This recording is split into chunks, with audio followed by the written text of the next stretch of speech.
Hello. It's so exciting to have all of you here. Well, today we're going to be talking about one of my favorite subjects, which is girls with ADHD. And I prepared a little chat to start us off, just to give you some information about girls with ADHD. And then I want to dive into your questions. Okay, so ADHD in girls is often missed or overlooked. Um, the male-female ratio in terms of the diagnosis of ADHD in children and teens is 3 males for every female. And the signs of ADHD look different in girls. We'll see daydreaming in class, silliness or spaciness, shyness, picking at themselves, perfectionism, feeling anxious or sad, forgetfulness, emotional dysregulation, and sometimes trouble keeping friends. Girls show more signs of anxiety and depression than boys, and girls are often diagnosed at a later age than boys. Girls show less severe signs of both inattention and hyperactive and impulsive behavior in school, and there are fewer signs of certain symptoms of oppositional defiant behavior. What we'll see with girls sometimes are greater intellectual imbalances and higher peer levels of peer rejection. And I think this is partially because we women are socialized to define ourselves through our relationships with others, whereas boys are socialized to define themselves through their accomplishments or athletic prowess. And so when girls with ADHD miss cues, struggle socially, they experience a real delay in their ability to make and maintain friends and a disruption. They want to connect, but they don't often know how, or they may miss things. There's a higher tendency for the internal traits of ADHD among girls: forgetfulness, difficulty listening, problems with verbal expression and verbal control. We'll see some difficulty with emotional control as well, and misreading social cues.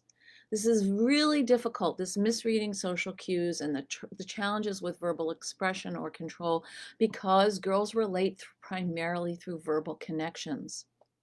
Research has shown that girls with ADHD are sexually active earlier than their peers without it, and as I said, they are diagnosed later. Interestingly, girls with ADHD tend to develop fewer friendships and are more likely to be disliked than girls without it. That can change over time. And of course, there are some girls who are super socially oriented, and that's the focus for them. So it depends. But what we see more often is that girls are more likely to suffer silently and show fewer outward symptoms of their struggles.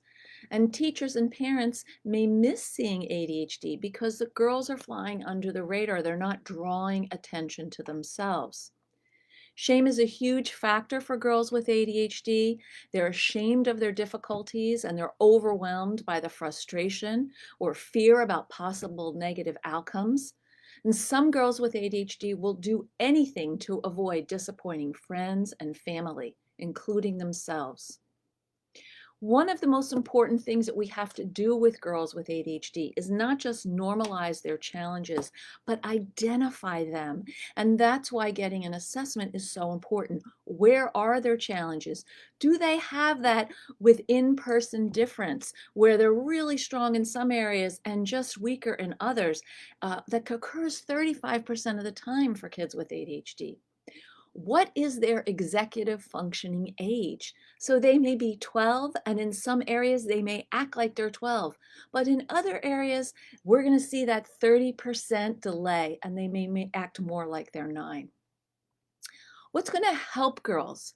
Well, first, weekly meetings are really important to help them organize their daily and weekly schedules, make plans and routines for when, where, what, and how to study, to do their chores, to help them break assignments down into more manageable parts, and to teach them how to manage time effectively. So we want to really use a skill-based approach with girls because their sense of themselves and the tendency for rejection sensitivity dysphoria is very high. and their sense of themselves, their self-esteem, can be lower than we would want to see. And because girls are at higher risk for things like eating disorders or self-harming behaviors, we really want to pay attention to what we're noticing in terms of some of the signs that things are amiss: isolation, um, shyness, that type of perfectionism where they can't let go. So I hope that this little bit of information is helpful to you. And I see a lot of activity in the chat. Oh my goodness, I don't even know where to begin. Let's see, I'm gonna scroll up a little bit. I lots of people who are from all over. Thank you. Stephanie says, thank you. When we had a diagnosis of our daughter 10 years ago, there was very little information on ADHD in girls. Yes, that's true. And that's changed quite a bit. Hi, Georgia and Angela and Stacy says, so everything negative, right? I'm more interested in the hope.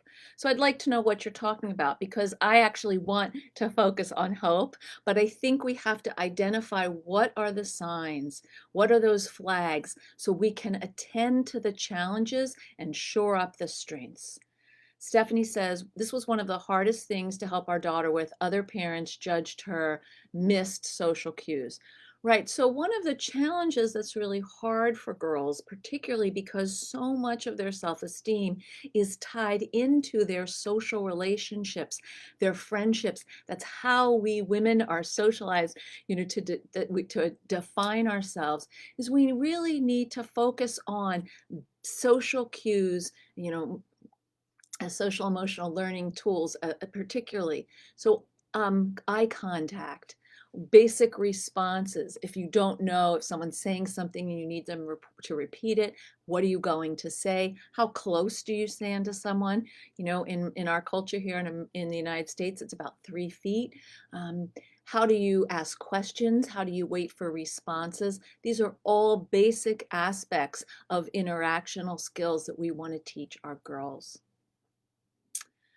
What do you recommend for an 8-year-old girl who desperately wants friends? Megan asks. Support groups.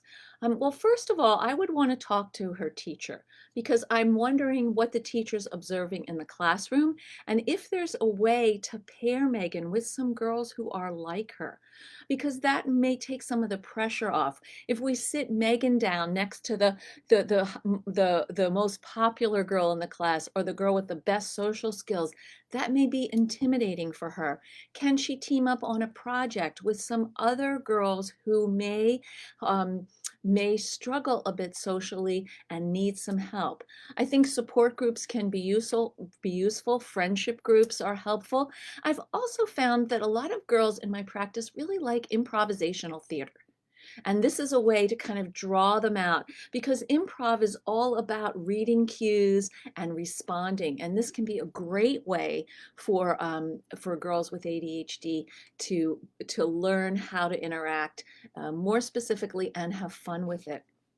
Claire Louise says, my daughter is struggling so bad. I'm sorry. She also has Tourette's and ASD. She has really in extreme behavior, intrusive thoughts, rages, and meltdowns, which are causing many problems. So Claire, my question to you is she medicated? Is she seeing a therapist? Because both of those interventions would be helpful for her and for you. Hi, Lynn, Georgia. Let's see. My question, Elo, is about our 6-year-old girl adopted at birth. She is highly intelligent, most gifted, but struggles with hyperactivity and impulsivity. She's very coordinated and strong. So coupled with both of these worries me very much. Signs of ADHD started very early. Any advice on how to handle hyperactivity, impulsivity at this age, other than exercise and a good sleep routine? Well, exercise and a good sleep routine are very important interventions. She has a lot of energy. And what I might want to start with is, what part of her life would she like to change about herself? And maybe the best thing to do would be to start at the dinner table with interruptions.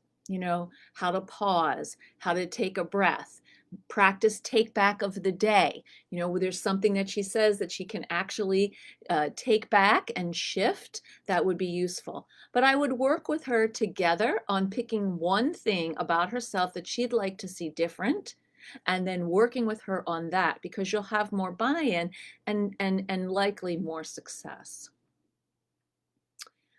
Stephanie, our daughter took her 504 plan to college with her. That's great. She meets weekly with a support person to plan out the week. So helpful. Stephanie, thank you so much for bringing this up. It is critical for girls to take their 504 plans to college. It's true for boys as well, but particularly for girls who feel embarrassed or ashamed, who haven't necessarily, who actually need the help but are not super comfortable getting it, or for girls who really like the help and are like, yeah, I need this, let's do it, then we want to make sure that that scaffolding that we have in place in high school transitions to college. Let's see. Hi, Tina. Hi, Kimberly. Jennifer, can you talk about hormonal cycles and ADHD? Yes. So I'm not a physician, I'm a psychologist, but what I do know is that hormones affect pretty much everything in our female brains. And particularly as girls go through puberty, there is a kind of hormonal soup. And that when we are premenstrual, we are generally more sensitive. We have bigger feelings. And if we think about that in terms of kids with ADHD who may already be sensitive or who may already struggle with emotional control, those hormonal shifts are going to be harder. So these are some times where we might want to track the menstruation cycle, where we might want to figure out if there's some signs when a girl's menstruation is coming, so that we can say, oh, okay, you're going to be a little more sensitive here. Let's put this into place. Chris says, I'm almost 50 and I know this is me and my adult daughter. I recognize the signs. I still struggle. Thank you, Chris, for saying that. You know, I think that this is a lifetime of adjustment, of leaning into our strengths, developing our passions and interests. And that's really important for both girls and boys with ADHD. What lights you up? This is what we want to focus on for our daughters in particular. You know, I'm working with a girl, and she loves sports, and that's kind of a challenge right now in COVID world.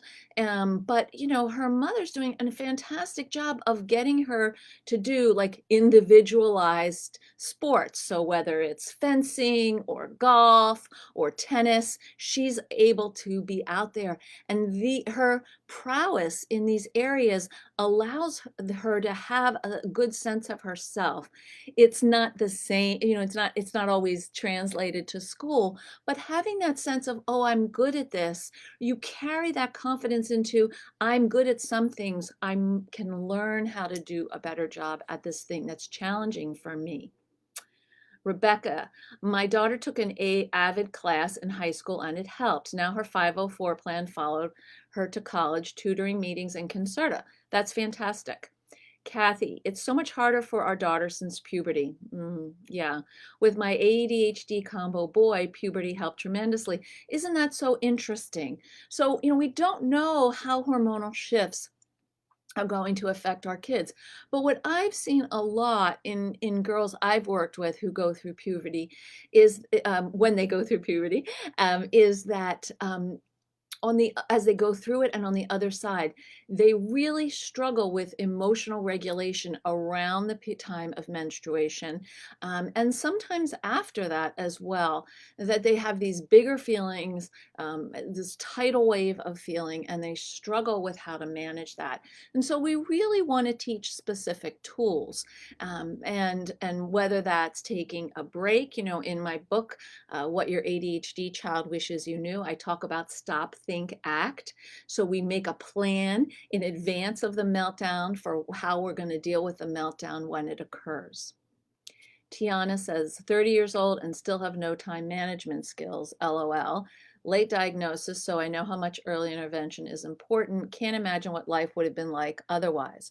So I would bet you have some time management skills, or you wouldn't have showed up here at 4 o'clock when this started.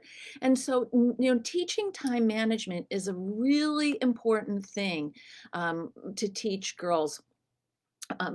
Because when you feel like you can manage your time, you have more of a sense of efficacy. And so time management responds really well to direct instruction. Get a time timer. I wish I had stock in this company, an analog clock, which, you set the time and then you see the time go by. Teach the essentials of backward design. If you have to leave the house at such a time, how are you going to subtract how long it's going to take you to do the things you have to do before you have to leave? And to learn how to understand time.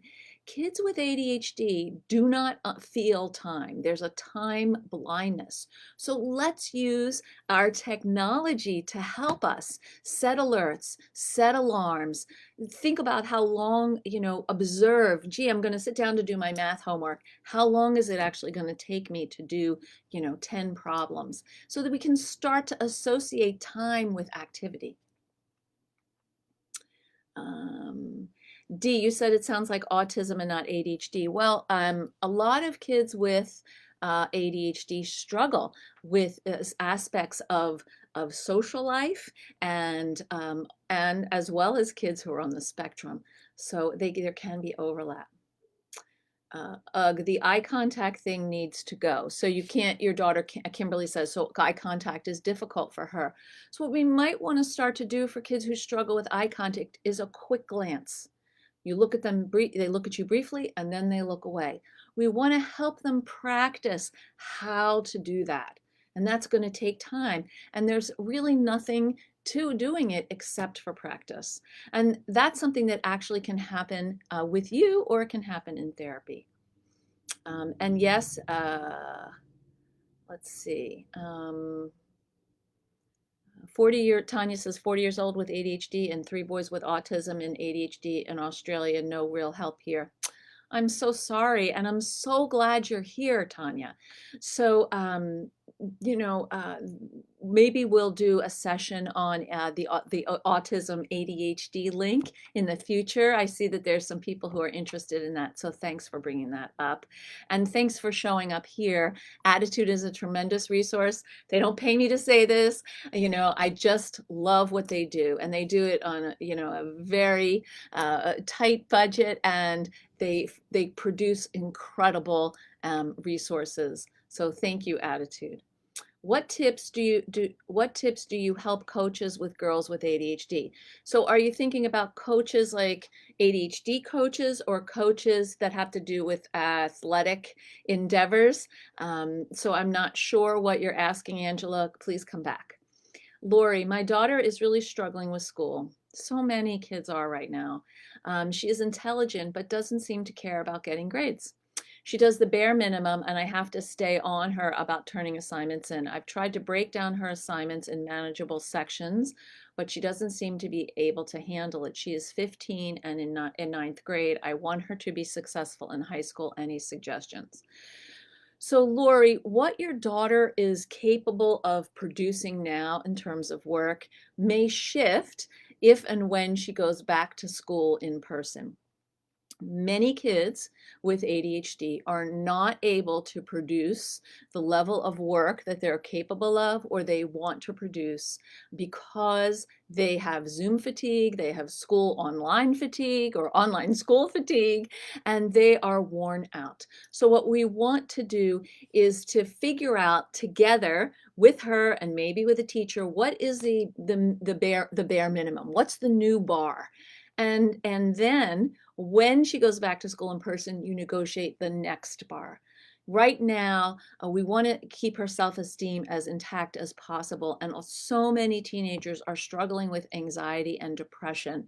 So that's something that I think is worth talking about with her.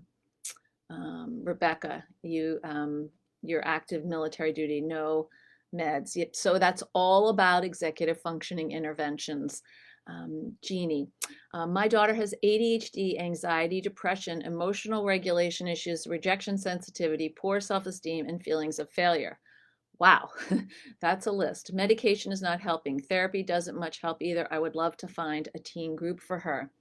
Well, Jeannie, this is really interesting because I've been talking with a colleague about putting together a group for teens. So please follow my Facebook page at Dr. Sharon Saline. And we'll be posting something hopefully soon. I'm sorry that medication isn't helping. And sometimes individual therapy for teens may or may not help. It might be more effective to do some sort of family work, to set a family goal and what we're going to work on together. That might be a little bit easier for her. Excuse me. Sarah J. My daughter was diagnosed last year. Excuse me. And then I was a few months later at 37. Good for you. How do we help girls and women grieve? Oh, this is a great question. And process their experiences that they didn't meet the norm when they were brought up. Things like friendship losses, traumatic events, school struggles, that school struggles weren't because they were dumb or broken. Thanks. Sarah, this is a really important question, and I'm so glad you brought it up. Shame and the shame that has been laid on to people who didn't have a diagnosis, particularly girls and women until later, is at the core of your grief. So, I mean, is at the core of your grief because your grief is your way through the shame into something different and hopefully better. You were not treated the way you needed to be treated when you were a child, and you have every right to be angry about that, to be frustrated, to be sad, and you were blamed for being dumb or broken instead of being seen as someone who has a different type of brain, of learning brain, a brain that's more, I would say neurodiverse, right? So I think it's important to understand, to accept the brain that you have by going through this process and identifying moments where you were treated unfairly, and really being able to process those with a therapist, and then to think about how you survived those times, because you are resilient, Sarah. You are, and so are the rest of you. You're all resilient because you're here now and you found ways to cope and get by and get through that are astounding to me. Let's make a list of what those are when you have a chance. Maybe right now, what are ways in which you have succeeded? How have you taught yourself how to manage time? How have you taught yourself how to make friends? Who manages in your life? How did you overcome some of those traumatic events? This is your resilience, and this is what we want to focus on moving forward. Athena says, mine is 13 in 8th grade, and it breaks my heart to see her failing and not caring. So what we want to do when we're setting that bar is, failing is not the bar, right? That's below the bar. But maybe the bar is C's.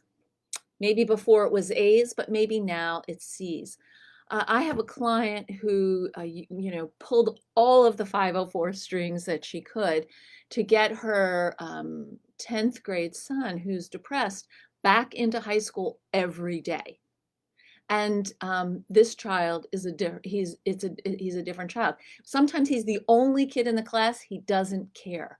He's so happy to be in school. And so I think we really can't underestimate the effect of being home, isolated from peers, and it's continuing on teenagers. Lucy, help. I'm a clinician whose colleagues mostly ascribe ADHD to trauma. What? And say things like, what would diagnosis achieve? Okay, Lucy, we may need to talk offline because that's absurd. So a diagnosis helps you create a roadmap. What are your goals? How are you going to get there? What are some of the areas where someone is struggling? This is the importance of an ADHD diagnosis because there's an assessment of executive functioning skills. If there's an intelligence test, whether it's a WACE or the Woodcock-Johnson, we get a bucket load of information about cognitive strengths and challenges that we can then use to create our goal roadmap. Requiring eye contact from neurodivergent people, sorry, that went away. So eye contact, I'm not saying that we're requiring eye contact. What I'm saying is we want to practice so your child can make a little bit of eye contact. We all have different expectations in different cultures, but when people don't look in your eye in this culture in the United States, the assumption is that there's something not right, that they're shifty or they're not to be trusted. So we want to teach kids how to have even 5 seconds of eye contact, and maybe you want to start with 1 second. What's a 504 plan? Catherine asks. From Canada. So it's an accommodation plan. So in the United States, there are 2 levels of accommodation plans. There's a 504, which are accommodations, but they're not mandated additional instruction. And then there's an IEP, which is a mandated special education instruction. Jacqueline, you have a 6.5-year-old with ADHD and on the spectrum. We saw a huge improvement when we started meds a year ago, and we started with positive affirmations. High five, Jacqueline. I love this. Still struggling with emotional regulation, going from 0 to 100 in seconds. Yes, well, your child is still very young, and that's going to be a process for quite a while. But good for you for doing the positive affirmations. How does ADHD affect girls when they're at uni college? Louise asks. Well, so Louise, I think it depends if girls are diagnosed before they get to uni or if they're diagnosed at uni. So what I see is that for girls who've been diagnosed before they get to college, they can take with them their accommodation plans, or they can, seek out support services that the school may offer. For girls who go to college and are struggling and get diagnosed in college, it's a bigger shift. They have to accept that they have ADHD. They have to ask and set up help so that they can be more effective in managing their daily lives and their schoolwork. What I'll see in girls who go to college with ADHD where it's not diagnosed, and sometimes where it is that a lot of times they can manage one area of their life, but not 2. Okay, so they can manage like home living, but school falters, or they really manage school, but they can't manage sort of self-care. And this can shift, of course, with maturity, and with helping them really create routines so that they can follow those routines and they don't have to think about, oh, what I need to do when and how. Cassandra says, my daughter's 504 coordinators keep telling me that she should work to get off her 504 before she enters college. It's so frustrating. And I've had to work, darn, Cassandra, the Facebook got rid of it. So you've had to work hard. So here's the thing. I don't agree with your high school counselors that she should get off her 504 before she goes to college. If anything, she'll need her 504 at college because of what I just said. Whereas if she's living at home and she's now in college, college has much less scaffolding than high school, and kids are responsible for doing things on their own. And I can't tell you how many girls who go to college come into my office and have come into my office, and we sit down with their syllabi and a regular calendar, and we mark out when they have to do the readings, when the tests are, when the papers are due, when they have to start the papers. This kind of mapping is very important for girls, and they need help with it. Riona says, my 15-year-old daughter has high anxiety, misophonia, and recently given the diagnosis of ADHD, she struggles with math, but has big dreams when she's done high school. We're going to try remedial math along with her current Math class, it's so discouraging for her. She gets really low when she does poorly. Any help for teacher suggestions? She just started meds a few weeks ago.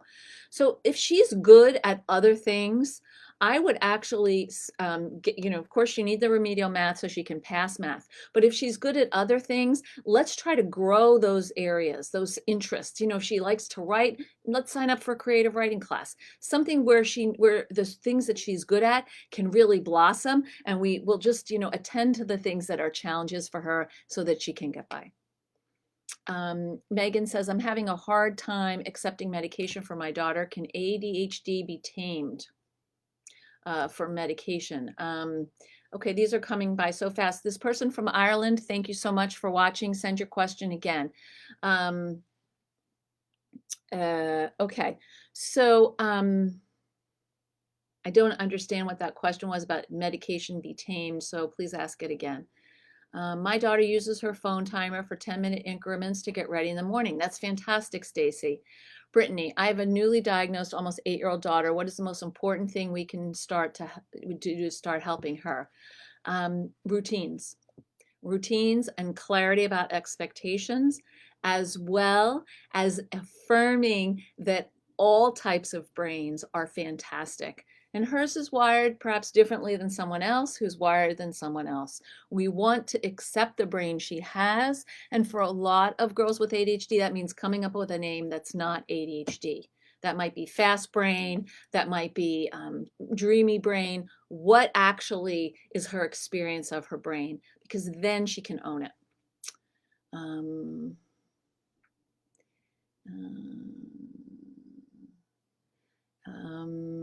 ADHD and nonverbal learning disability. There's not a lot of information available. I think that's true. I think that's because many people assume that kids who have nonverbal learning disability also are on the spectrum, and that's not necessarily the case. But I think that nonverbal learning disability is something that actually happens often with kids with ADHD, who have, it's one of the types of common learning disabilities. And so we want to, again, teach them how to process more effectively and give them tools for processing nonverbal information, visual and spatial information.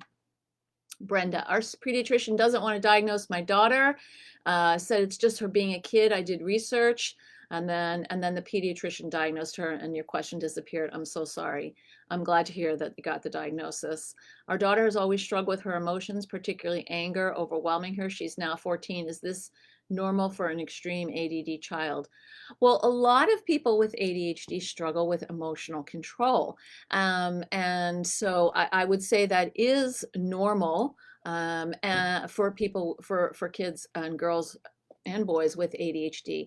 And when we want to teach emotional control, what we mostly want to do is not sink to their level when they're activated. We want to stay calm ourselves so we can help them access better parts of themselves, or we can remind them of the agreement that we have when they're dysregulated, and help them find ways to soothe themselves. Let's see, Kathy, you should be able to continue 504 accommodations. Okay, thank you.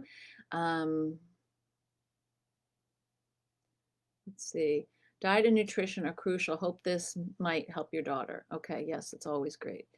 Sleep, low carb, exercise are everything. Fantastic. Sueli, I have a 17-year-old who does feel like the medication is helping. She's getting frustrated about her diagnosis and feels she will never hold it together to be successful and functional. Any recommendation for ADHD specialist in New York City? I feel like a general psychiatrist isn't the help she needs. She needs a specialist. Well, I would recommend the Hallowell Center. I believe there's one in New York City. And I want to say to your daughter that, do a Google of women with ADHD, famous women with ADHD, because there are many of them, and there are many people who are very successful. She will hold it. She will be able to be functional. It may take her a little longer than you might hope, but she will definitely get there. Giannis, my daughter has it and I can't even talk to her about it. She's 21 at college now. You know, that has to do with being 21. 21-year-olds know so much more than we do. And so, you know, what I would encourage you to do in this situation is just be available. If she talks to you or complains about behaviors that you know are directly related to ADHD, then you can jump in. I wonder if that's related to it sounds like that might be related to your ADHD. Um, you know, just little things when she asks for your help. Unfortunately, it's very hard when kids are this age to offer them the support that we would like to. Lauren, thank you. I hyper focus on girls and women with ADHD because I spent my whole entire childhood and most of my life trying to struggle and understand what is wrong with me. Nothing is wrong with you. I had an IEP and developed anxiety. And thank you, Facebook, it took it away. So yes, so what I want to say is, yeah, I'm glad you're getting help. Good questions on the grieving. I was always told as a kid that I ruined everything. Oh, and that sticks with me today. Oh, Jennifer, that hurts. You know what I was told as a kid? I was too sensitive. That's what my parents used to say to me. Super sensitive Sharon. And they would like shame me for it. Here, you know what? Being sensitive is a great characteristic for being a psychologist. I was an actress and a singer and a good friend and a caring mother and a loving wife. So you haven't ruined anything. You know, people project and dump onto you because they don't know how to respond in ways that are effective and compassionate. Don't pick that. I'd love you to reframe ruined everything into something else. How about like, did the best I could with the limited resources that were available to me? Alicia, my bar is just no Fs. All right. Lynn, at 58, I've never set any goals and have no idea how to. You know, I think that's, Lynn, I have to say, you know, you've been at a lot of these Facebook Lives, and I think you have set things that you've wanted to do and probably done in your life. And they may not be goals as such, but you're living, you're breathing, you're eating, you're sleeping, and you're taking care of yourself and others, I believe. So actually you have. Kylie, recently diagnosed at age 30, having a hard time talking to my mom about it. She denies any possibility and chalks my lack of organization, time management, forgetfulness, and struggle with focus to stress. My brother had it as a child and was much more hyperactive and struggling with educating mom on the differences versus hyperactivity versus inattentive. I would absolutely forward your mom some of these articles that Annie's put into the chat and other resources from Adhd, perhaps even a webinar. I know there's webinars about girls and women with ADHD. Have her watch something. You know, if she loves you, she can take 45 minutes and watch a webinar or listen to it while she's doing, you know, maybe folding the laundry. How do adults, Jennifer asks, go about getting evaluated and diagnosed? Well, you know, adults, you know, basically you can go to your PCP, your primary care provider, and ask for a referral to someone who does testing. You can also ask for a referral to a psychiatrist who will do an evaluation, or your PCP may have some forms for you to fill out as well. Okay. My daughter's diagnosis, Elizabeth, was the best thing for us. The added diagnosis of APD helped us see her world so clearly. I started the flight by myself, and I have the best team right now. Her IEP saved us. That's fantastic. Sarah, I'm a psychologist working in Australia in trauma with neurodivergent clients, and I also have ADHD, as do my kids. Colleagues don't think there is any benefit from identity claiming through diagnosis. Oh my gosh. Sarah and Lucy, oi! We got to get some information and training to Australia as soon as COVID is over. Let's think about how to do that. Do you have any support ideas for a 10-year-old with ADHD that hates music? Always has, doesn't like music, music teachers not understanding. You know, sometimes, you know, as we know, sometimes kids with ADHD are very sensory sensitive, and music might just be like nails on a chalkboard. And if that's the case, what kinds of accommodations can be made? Maybe music is not a class that your child needs to take. Maybe taking an extra art or an extra phys ed would be better instead of music if it's so unpleasant for them. Kimberly says the rejection sensitivity is the biggest obstacle I see at my house right now. And we're seeing higher amounts of rejection sensitivity, whether you meet the criteria for the dysphoria or not, because kids are isolated and depressed, because we adults are isolated and depressed. And so what we want to do is help kids manage their sensitivity by being able to say, where do I need to put on my Teflon coat?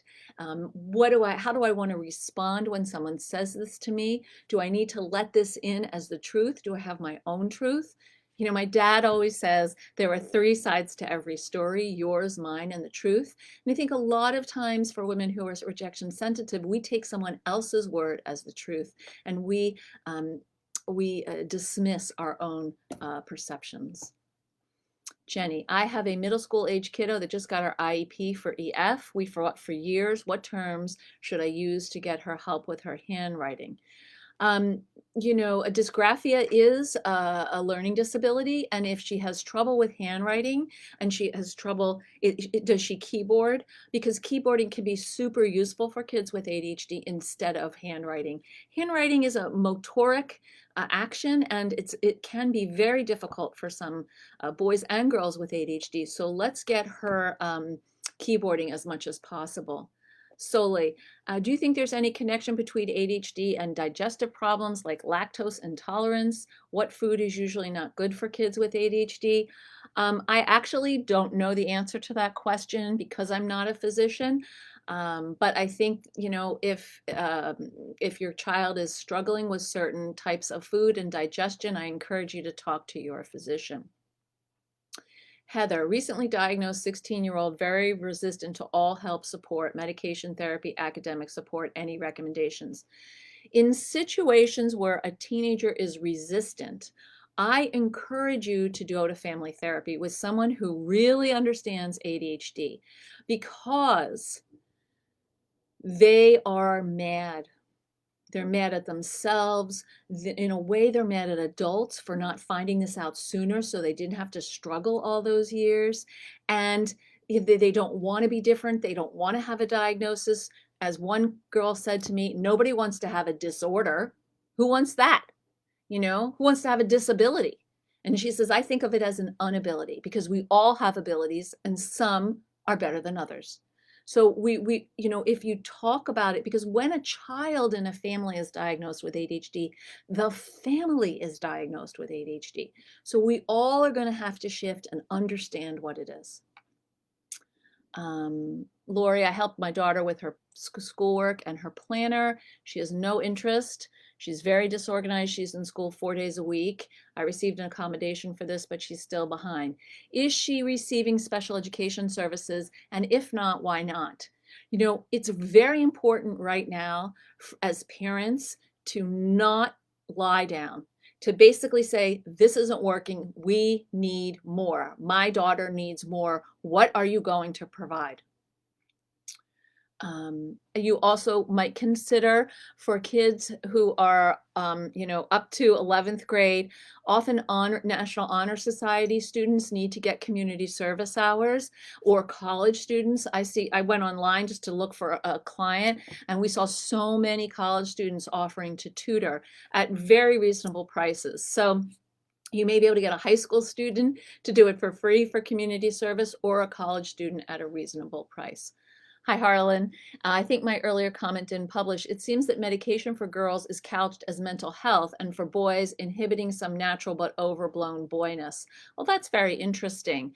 I think the challenge, and I'm going to talk about this when we do boys next week, so I don't want to give too much away, but the challenge is that boys with ADHD who can be very assertive, aggressive, loud, funny, that those traits are considered typical boy, and we don't want to change those. But for girls, they're sad or depressed, and we want to change those. So there is, a kind of gender sort of gender bias in how medication is viewed and dispensed.